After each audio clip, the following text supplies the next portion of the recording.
Friends, welcome back to my YouTube channel read and teach. आज की video में हम पढ़ेंगे इनकम और एक्सपेंडिचर अकाउंट कैसे प्रिपेयर किया जाता है। लेकिन उससे पहले हम वो होता क्या है उसके बारे में पढ़ेंगे। किसी व्यवसाय द्वारा निश्चित अवधि में आय व्यय एवं बचत जानने के लिए जो खाता बनाया जाता है, मीन्स हम आय व्यय और बचत जिस खाते के द्वारा पता लगाते हैं उसे आय व्यय खाता कहते हैं। इसमें पूंजीगत मदों का लेखा नहीं किया जाता है, केवल आयगत मदों का लेखा किया जाता है। ये संपत्ति का लेखा भी नहीं करता है, मीन्स इसमें कोई सी भी संपत्ति हो उसका लेखा या उसकी एंट्री नहीं की जाएगी। इसमें इनकम जो होता है वो क्रेडिट साइड और एक्सपेंडिचर डेबिट साइड लिखाया जाता है।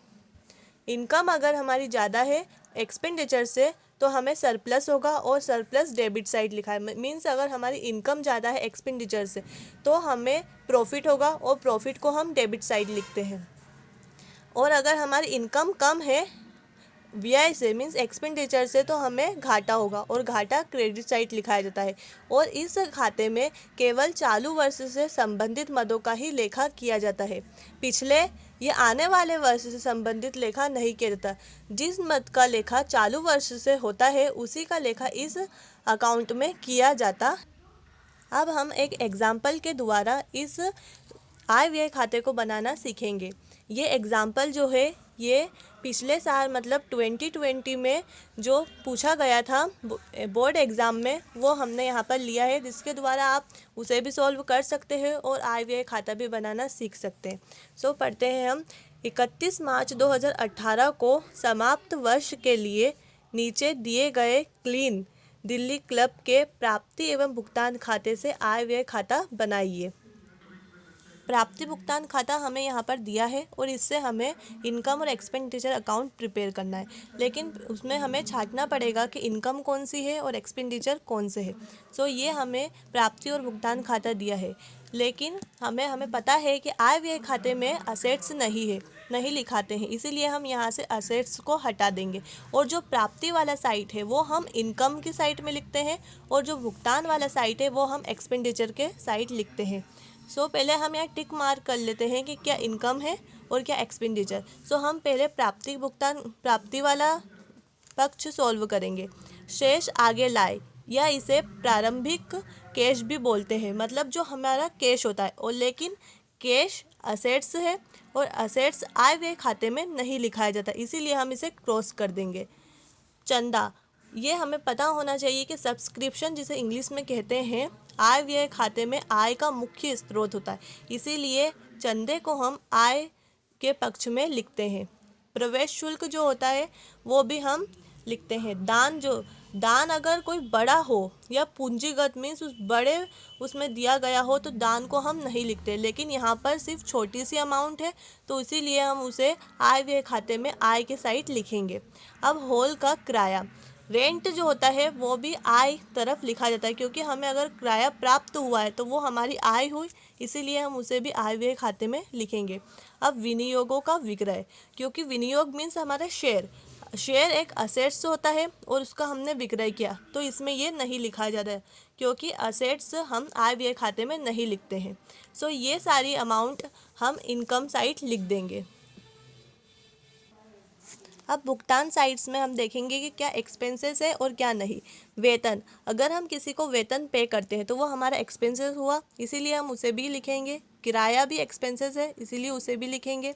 बिजली का भी हम पैसा देते हैं क्योंकि वो हमारा व्यय है, इसीलिए हम उसे भी लिखेंगे।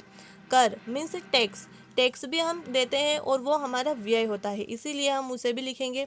छपाई व लेखन सामग्री मीन्स स्टेशनरी या प्रिंटिंग का जो सामान होता है उसे भी हम लिखेंगे, क्योंकि वो भी एक प्रकार का व्यय होता है। विविध व्यय भी लिखेंगे हम। पुस्तकों का क्रय, क्योंकि पुस्तक हमारी असेट्स होती है और असेट्स को हम आय व्यय खाते में नहीं लिखते, इसीलिए हम इसे नहीं लिखेंगे। सरकारी बॉन्ड्स का क्रय, सरकारी बॉन्ड्स मीन्स ये भी एक प्रकार का असेट्स हुआ और असेट्स को हम आय व्यय खाते में नहीं लिखते हैं। बैंक में स्थायी जमा फिक्स डिपॉजिट हमारी स्थायी असेट्स होती है, इसीलिए हम उसे भी नहीं लिखेंगे, क्योंकि ये एक असेट्स के समान होती है हमारी फिक्स डिपॉजिट। ये पूंजीगत होती है, इसीलिए हम इसे नहीं लिखेंगे। अब शेष आगे लिए क्योंकि ये भी कैश है और कैश भी असेट्स होता है, इसीलिए हम इसे भी नहीं लिखेंगे। तो इन सभी पर हम क्रॉस लगा देंगे। चलिए अब हम एक आय व्यय खाते के द्वारा, इसके फॉर्मेट के द्वारा इन सभी मदों को उसमें लिख देते हैं।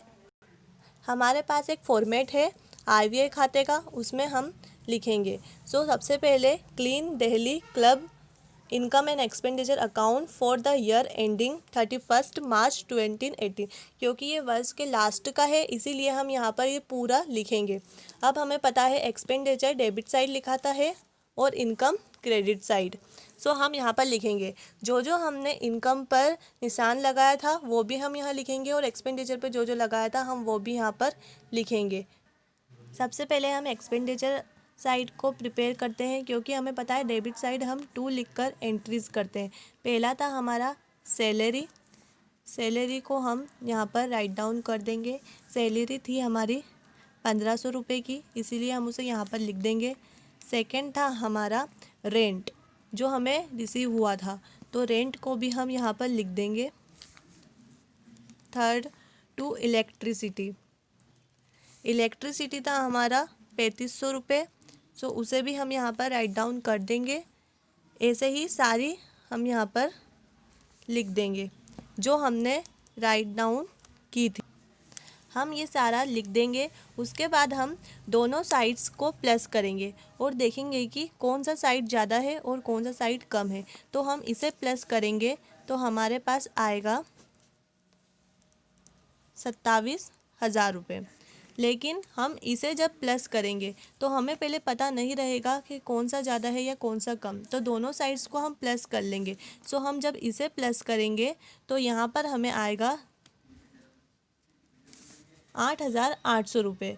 तो हम ये वाला साइड हमारा ज़्यादा है और ये वाला साइड कम, मतलब हमें इनकम ज़्यादा है एक्सपेंडिचर से, तो हमें सरप्लस हुआ। और हमने ये पढ़ा था कि अगर हमें सरप्लस होगा तो हम उसे डेबिट साइड लिखेंगे। तो हम यहाँ पर सरप्लस कर लिखेंगे, क्योंकि ये रूल है कि डेबिट और क्रेडिट साइड दोनों इक्वल होना चाहिए। इसीलिए दोनों को इक्वल करने के लिए हम 27,000 में से 8,800 को माइनस कर देंगे। तो जितनी हमारी अमाउंट आएगी वो हमारी सरप्लस अमाउंट होगी, तो उसे हम यहाँ पर लिख देंगे। तो हमारी अमाउंट आएगी 18,200। लेकिन ये हम एग्ज़ाम में नहीं करेंगे, इसे सिर्फ हम पेंसिल से करेंगे और इसे फिर वापस मिटा देंगे, ये यहाँ पर नहीं लिखाएगी। अब हमारा दोनों डेबिट और क्रेडिट साइड इक्वल हो जाएगा।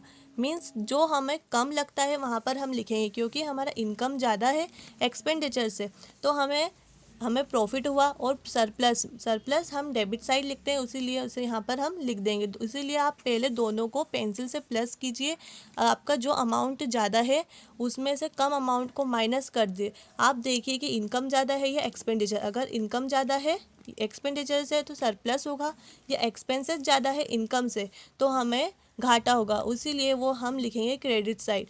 अगर आपको मेरी वीडियो पसंद आई हो तो प्लीज़ उसे लाइक ज़रूर कीजिएगा।